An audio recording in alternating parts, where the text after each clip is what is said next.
I would now like to introduce your Newport presenter, Jason Marinick.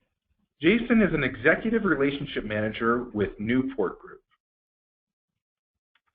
Thank you, Curtis. As you mentioned, my name is Jason Marinick. I'm a Relationship Executive here at the Newport Group, and I'm here today with Curtis Fugate and Derek Ira, your two Relationship Managers for the Georgia Municipal Association. As Curtis mentioned, we'd like to spend some time today to walk through the distribution process for both the 457B plans and the 401A plans. We want to make the distinction between the two because the process is slightly different depending what type of plan it is. In addition to this, we will be going through a number of the most frequently asked questions from our initial plan sponsor webcast, and then we'll wrap up this webcast with any questions you have asked during this broadcast. So to get started, we wanted to talk today about distribution processing and what does that mean for you as the plan sponsor and for your plan participants. As you may know already, for the 457B plan, online distributions will be the preferred method to process any termination distributions requests. What this means is that your plan participants will have the ability to go online, enter in their information to request the distribution rather than completing a paper application. A paper application can be accepted, but it is the most easy and efficient way for this to be done online. So we'll be showing those steps of what a participant would do online, along with you as the plan sponsor, if you receive a paper application from a participant and would like to make that request for them. So to begin, if you're the plan sponsor and you would like to process a distribution for a participant, you will want to have a completed paper application in hand with how they would like to process this request. The first step would be to log on to our website, and once logged in, you will want to go ahead and select the participants option from your drop-down menu. One item we'd like to know as we work through this, again, this is on our beta website, so some of the things you see here will vary slightly from what you see on the actual GMA website, and some of the functionality may be slightly different. However, the majority of what you see here today will apply once you log online. So in this case, once you go to the participant screen, you'll be able to select any participant in the plan. So I'm going to search for terminated participants. I will select terminated from the status dropdown, then click retrieve participants.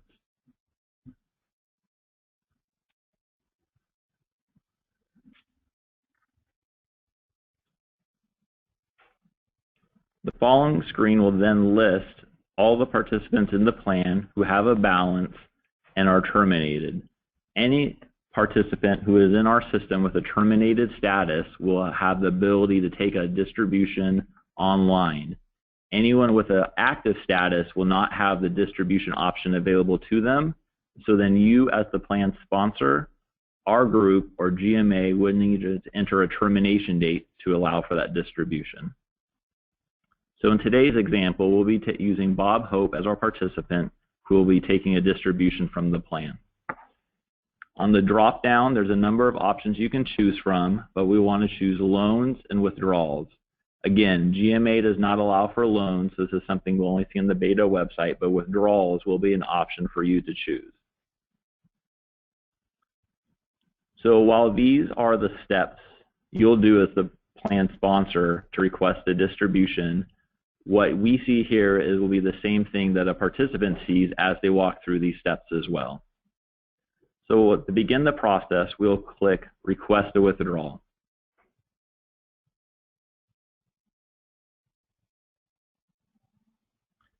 There will be disclaimer language on the production website for GMA, but once you click that, you agree to the terms and conditions. The following screen will then ask you, well, what type of distribution are we processing?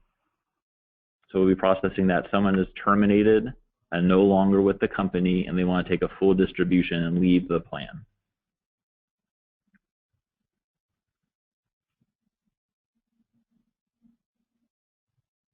This is confirming the type of distribution available and the amount that's currently available in the participant's account.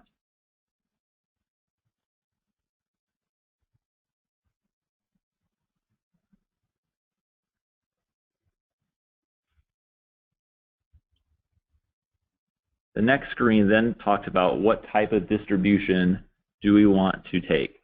This is where it comes into play. Is the participant rolling over to an individual retirement account or an IRA or another qualified retirement plan? Are they taking a cash distribution, or are they taking a cash withdrawal or rollover combination? I'll be going through all three steps as the different fields are slightly different. So for the first example, the most common one is someone wants to roll over their balance to another plan or to an IRA that they have set up. So by marking this radio button, you can then click Continue on the bottom right corner of the screen.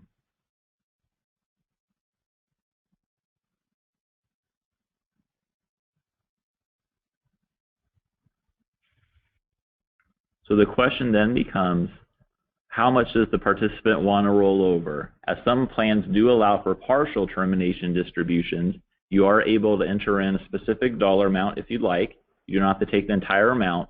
However, the most common request will be they want to roll over their entire balance. In that case, you always want to click the Rollover All checkbox.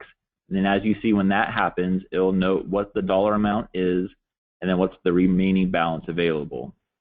Please note, though, there is an asterisk, and then just want to point this out, that this balance is as of the market close the prior business day. So this amount may change based on the market fluctuation for that day you are making the request. So this is an estimate only. Please do not feel that this will be the amount of the check issued. So in this case, we are rolling over 100% of the account balance, and we're going to be rolling it over to another qualified plan. The most two common options are for an IRA or a qualified plan or a Roth IRA. So in this case, we're rolling over to a qualified plan. The next section that talks about withholding. As you can see, all of these areas are grayed out. This is because since it's a rollover, it's a non-taxable event, so no withholding will come into play.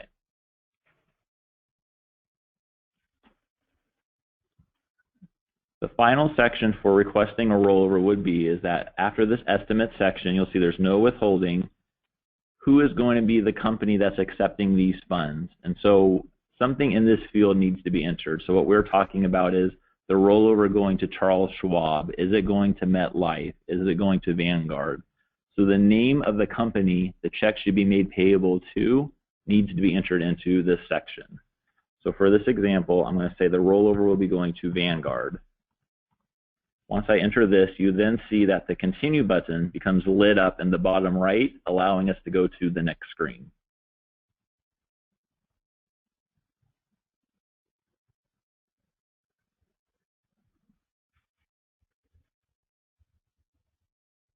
As I then click Continue, is now confirming the choice that we made above. We're saying we're going to roll over the entire amount that they're leaving the plan due to termination of employment and the amount that's being rolled over before the market close. So there's a recap of everything that will happen, how the check will be made payable to, where is it mailed to, and please note this is the participant's address that's being pulled into this screen.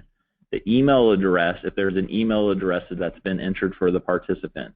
Once you then click Submit, the request is then made, and the trades will then happen that same day or the following business day, depending on the time of the request and when it's made.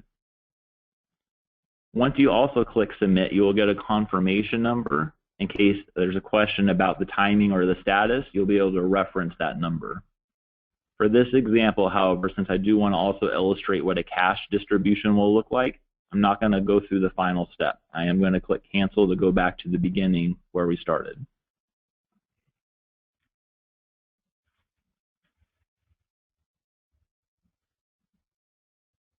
So that was how to roll over a balance from a plan, but I also want to show what would the cash section look like as well, because that will also be a common request from plan participants. Again, the beginning screens will be the same, that we're agreeing to the terms of the disclaimer. We're confirming that this is a termination distribution, that the participant wants to leave the plan.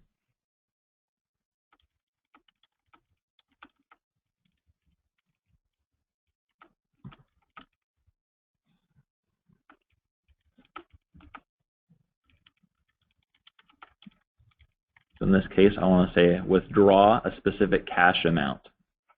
So again, if your plan document does not allow for partial termination distributions, the settings for the plan will match that, and the partial option will not be available. Someone will only be able to select that they can take a full distribution from their account.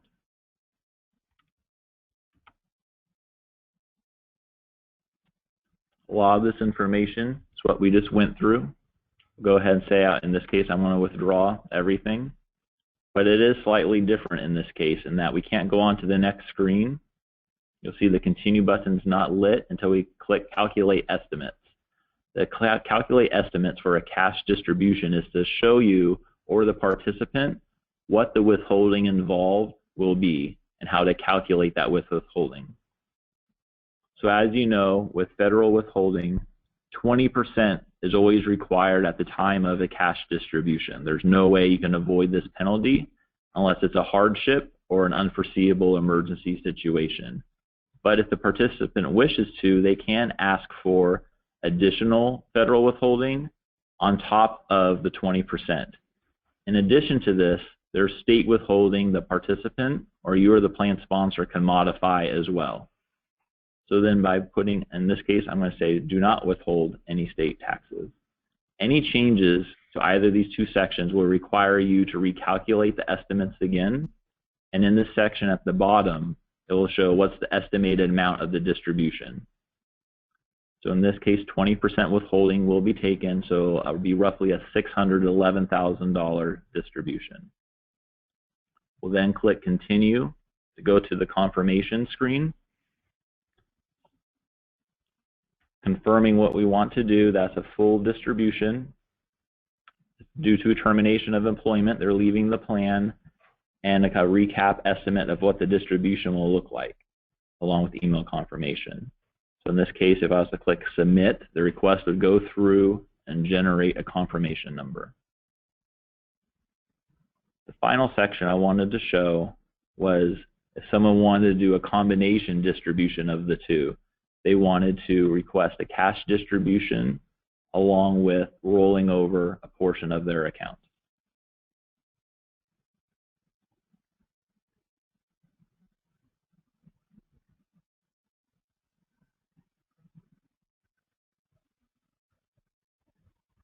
And note the reason that it's listing, we need to confirm this information twice, is there some plans that allow for different distribution types online. So in this case, for the beta website and what you'll see for your own plans, there'll just be one option, but there could be some situations where multiple types of distributions appear for you to select from. So I'll be choosing the third option here, perform a cash withdrawal and rollover combination.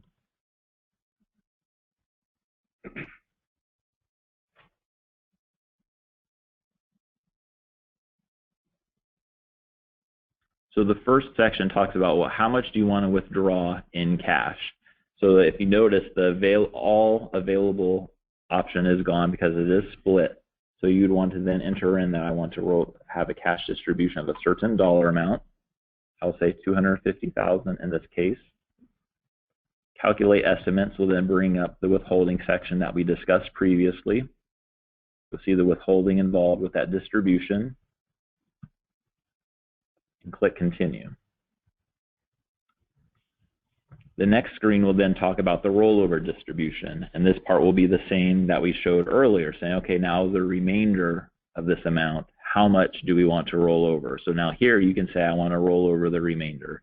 So I'm actually going to do the math to know it's the $513,000. You want to roll it over to a qualified plan.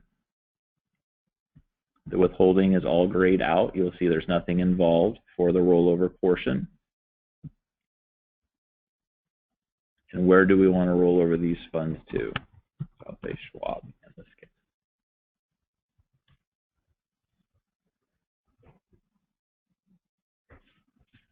By then clicking continue, I'll take you to the final confirmation screen, recapping everything that we've submitted so far.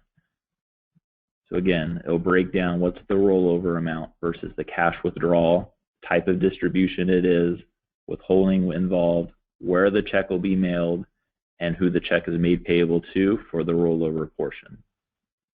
By then clicking Submit, it will make that request and generate a confirmation number. So everything we just described here is what you would do as the plan sponsor to request a distribution, and this would also be the same screens a participant sees if they are to log online and request a distribution. Everything we just mentioned as well is only specific to 457B plans at this time. If you're a plan sponsor for a 401A plan, the online distributions option is not available currently. The reason being is that almost all 401A plans do have employer money types involved, matching or non-matching, that are subject to vesting. So until we can confirm with you at your individual plan sponsor level that we can get the vesting in good order for all participants in your plan, the online distribution option is not available, as we don't want to possibly pay out a participant that receiving too much money or too little money due to having incorrect vesting in our system. So we please encourage you to reach out to your relationship manager to work through and verify the vesting for all of your plan participants. And if we're able to do that, then we can turn on the online distribution option for your 401A plan as well, if you currently sponsor one. As a final reminder also, for online distributions, we strongly encourage that all plan participants for the 457B are going online to fill out this request. And if you were to receive a paper application for the participant, that you can try to encourage them to do this as well, because all participants are able to do this. Only if needed, you are able to do this as well as the plan sponsor, but note at some level you are taking on the liability for entering in the information correctly. So that is the distribution process, how that will work for both the 457B and the 401A plans. We'll come back later with any questions you have asked during the webcast about that. But we also want to take some time to go through a number of common questions that came up during our initial webcast 2 weeks ago. So one of the main things that we were asked during the webcast was about forms and what participants will see online for the forms that are available and when will they be available online. So at this time, there are no forms available on our website. As blackout lifts, all forms will be available at that time, and they're going to be available in the plan information section of our website. So what this means for you as the plan sponsor is when we email you as the blackout's being lifted for your plan, we'll also note that all the forms are available and when you can locate those.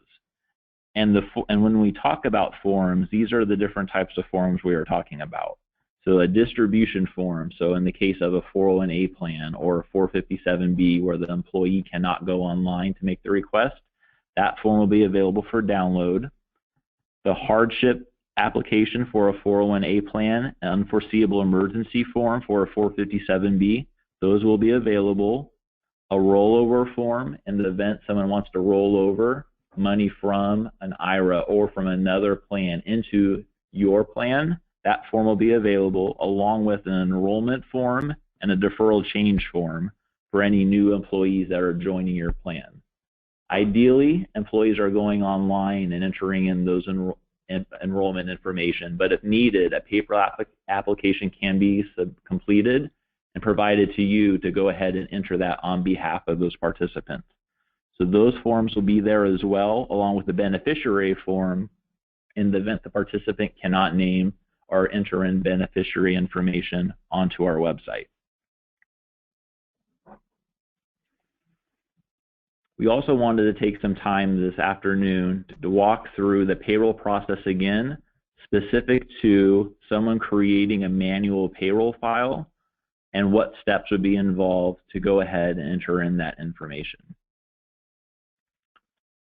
So as I'm going to that section of the web and to another plan, we just want to remind the group there's two ways you can upload payroll onto our website. You can create a manual payroll through the payroll section of the web, or you can upload a spreadsheet of the employees and contribution amounts to be used. It's up to your discretion which one makes sense and which one is easier for you to use, but we recommend that if you have 5 to 10 participants each time payroll is processed, it may make the most sense for you to create a manual payroll entry on our system. Then if you have 10 to 15 participants, it may be a little bit easier to upload a spreadsheet through our website. For today's webcast, however, we want to go through the steps involved to create a manual payroll for you and your participants.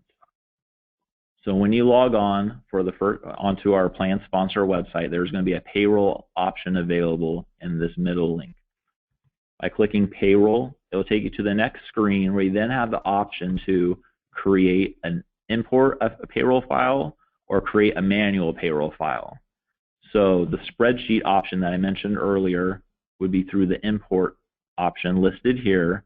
However, we want to take a couple minutes to walk through the manual option and how that works, as we feel that this will apply to most of the groups that we are working with.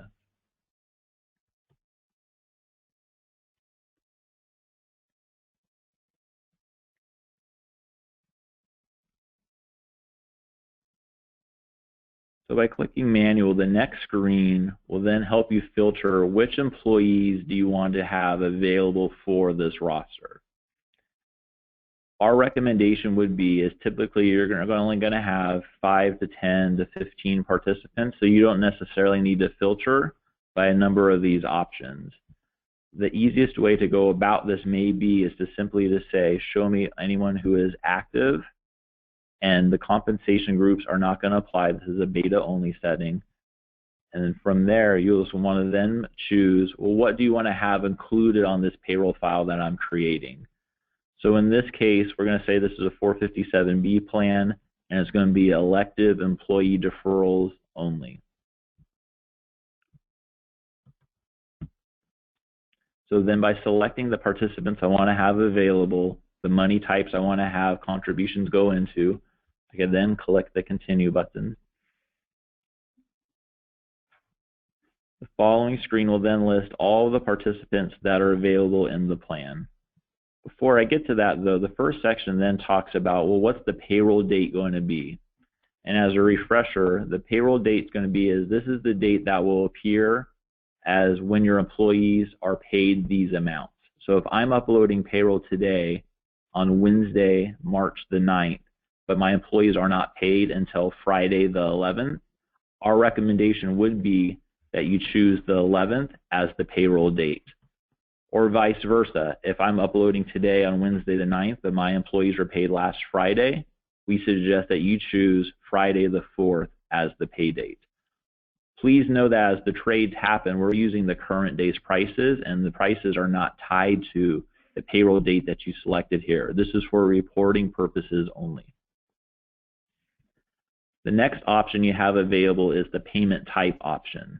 So there are 3 options you'll be able to choose from: ACH, check, or wire. As we discussed in the last webcast, we strongly encourage everyone to utilize the ACH option. It is the fastest and most efficient way for us to be able to have contributions post to your participants' accounts. Any contributions that are submitted to us before 11:30 a.m. Pacific time will be traded that same day if the ACH option is used. So if you upload a file first thing in the morning, your participants will see that money in their accounts the following business day. So we strongly recommend this is the way to go, and please contact your relationship managers about what's the best way to go ahead and get set up for ACH processing. If needed, however, we can accept checks. We will be able to provide information on how you can submit a check to us and what those steps are. I believe you received information already on what that step is. If not, contact a relationship manager and they can help you with that if the ACH option is not possible for you and for your group.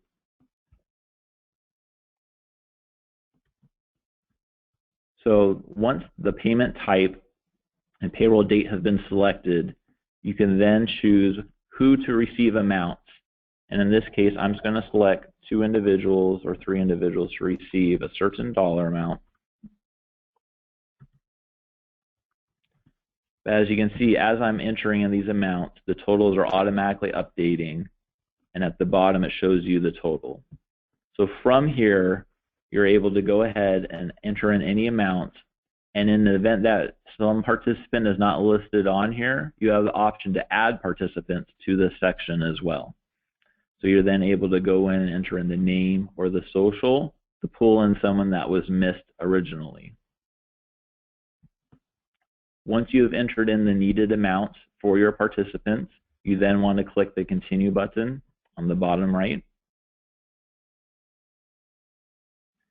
We selected the ACH option, so it's going to recap what the banking account information is saved in our system, so you can confirm that it is the correct account number and the dollar amount that's going to come out of your bank account. If it's a 401A plan, and if that plan utilizes a forfeiture account, and the plan document allows for you to use forfeitures to reduce contributions, this section will also appear to allow you to go ahead and reduce all or a portion of your contribution using the forfeiture account. So in this case, I'll click Continue, and then the following screen is a confirmation of what we're doing, the bank account involved, and then there's an email notification as well. So if you want to receive an email of this information above, or if you want someone else to receive that, you can then enter in multiple email addresses or just one email address, or you can enter in no email addresses at all if it's not needed, along with any comments. So most commonly, a lot of groups will note what's the pay date involved, or which group it's for, or who is involved with this contribution. By then clicking Submit, the payroll entry will then be added to our payroll screen, and you then see this listed as held. If you ever see the held status, that means the request went through in good order. The ACH will happen that day or the following day, depending on the time the request was made. And then the following day, once the trade's complete, the status will then change to confirmed. Please know, if you ever see the status of in progress, it means it's not complete and nothing is going to happen. So if you upload a file and you thought you have done everything correctly, but you see in progress, reach out to your relationship manager to discuss what the next steps are to get that file completed. So we explained all of this for the manual payroll file, and that it does take a couple of minutes to go ahead and create an initial payroll, but we feel this is a valuable step, and that the next time you come through, if the amounts are not changing, or even if they are for one or a couple of participants, it's then very easy for us to then go ahead and then copy a payroll entry for the next one you process. So let's say we process this one today for March the 9th for the Friday the 11th pay date. Then we come back 2 weeks from now to process the payroll file for the 25th. It's very easy to then copy the last entry you've created. It's automatically going to then open up the screen of, well, who is the participant, the amounts involved.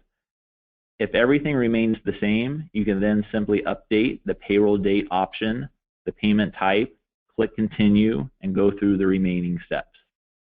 If you need to modify the payment amount for a participant that was processed last time, it's very easy to do so. Along with that, you can then delete any participants or add any participants that were not a part of the last payroll contribution. So once you create your first payroll entry, it is very easy then to go through the remaining steps to go through and have this completed. I did not select the payment type on the last one. So now that I have selected this, the funding amount will now appear. $50.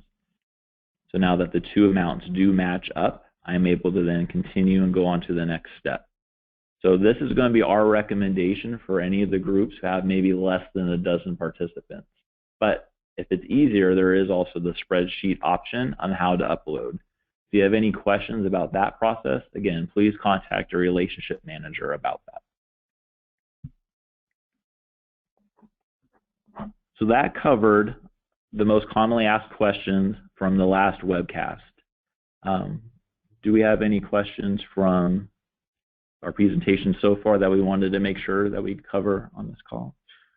Sure. One of the questions that came up was that can one distribution, when a participant is terminated and leaving the company, be done if the participant has multiple accounts? So the answer would be yes. Well, it's yes and no, unfortunately. So for what we described earlier is plan specific. So let's say someone is a participant in both the 401A and the 457B plan. Those steps that we showed earlier is just for the 457B and will not transfer over to the 401A as well. So 2 requests will need to be made. The main reason for this is there are some participants that want to have their requests handled differently. So for liability reasons, we have to have this where a request will need to be made for each plan the participant has a balance in. And follow-up question to the distribution question. When a participant is due a check or a rollover, can the check be mailed to the company, or must it be mailed to the participant before going on to the next retirement provider? Yep. So the default option through the online process is to have the check mailed to the participant's address. That said, if someone was to contact us with alternate mailing address information, that check can be sent through that process as well.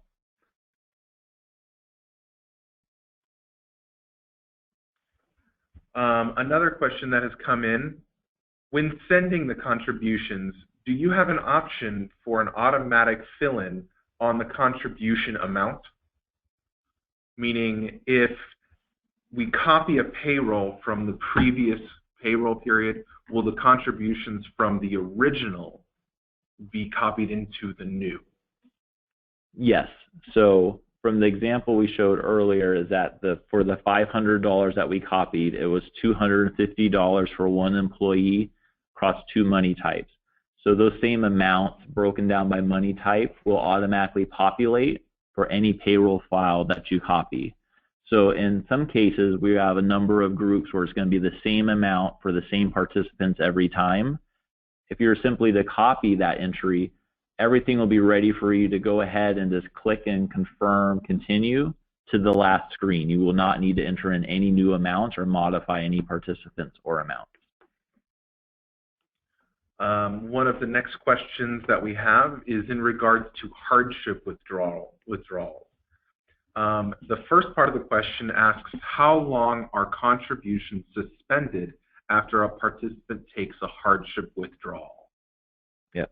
So with hardship distributions for the 401A and unforeseeable emergency for the 457B plans, one thing we wanted to clarify as well, what we showed online earlier is simply for termination distributions. Any hardship or unforeseeable emergency, a paper application will need to be submitted and sent in for processing.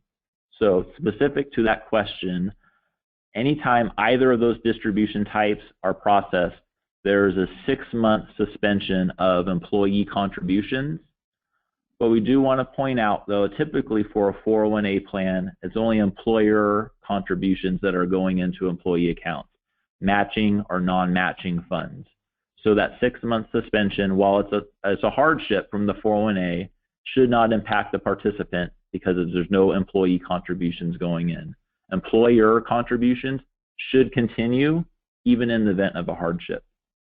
However, with an unforeseeable emergency, the 6-month suspension does come into play, and as that distribution is processed, our system will change their status from active to suspended automatically for 6 months as this takes place. And any employee contributions that come in during that suspended period will result in an error message as the payroll is being uploaded online. So the suspension definitely does come into play for the 457B in the event of an unforeseeable emergency distribution. Great, thank you. One last question that we have is if a city sends a check, do they need to fill out the online portion of the website, or can they submit a report that is from their system that contains all the pertinent information? Yeah. So for every payroll that is processed, regardless of the funding, ACH, check, or wire, you as the plan sponsor will need to go onto our website and create a payroll entry of the amounts expected. So what happens in our system is you will create that payroll entry. It will create the trades ready to go once the funding has been received. So it's important that that entry is already in our system ready to go. So as the ACH comes in that same day or following day, the trade's complete. Or as the check or wire comes in a day or two later, those trades will automatically happen. So it is important and it is required that the plan sponsor is creating the payroll entry online and not sending you the report with the check. It's okay to send the report with the check, but it is the main piece is creating the entry on the website. Thank you so much for attending. We will take all of your questions if you want to continue typing them in and create a frequently asked questions that we as the relationship management team will send out to you. That concludes today's event. On behalf of Newport Group, we want to thank you for your time and attention. Again, if we didn't answer your question during the session, you and all the attendees will receive a response to all of the questions asked via email. And in that email will be a link to additional information and a link to replay the full webinar. Thank you again for joining us today, and have a great rest of your day.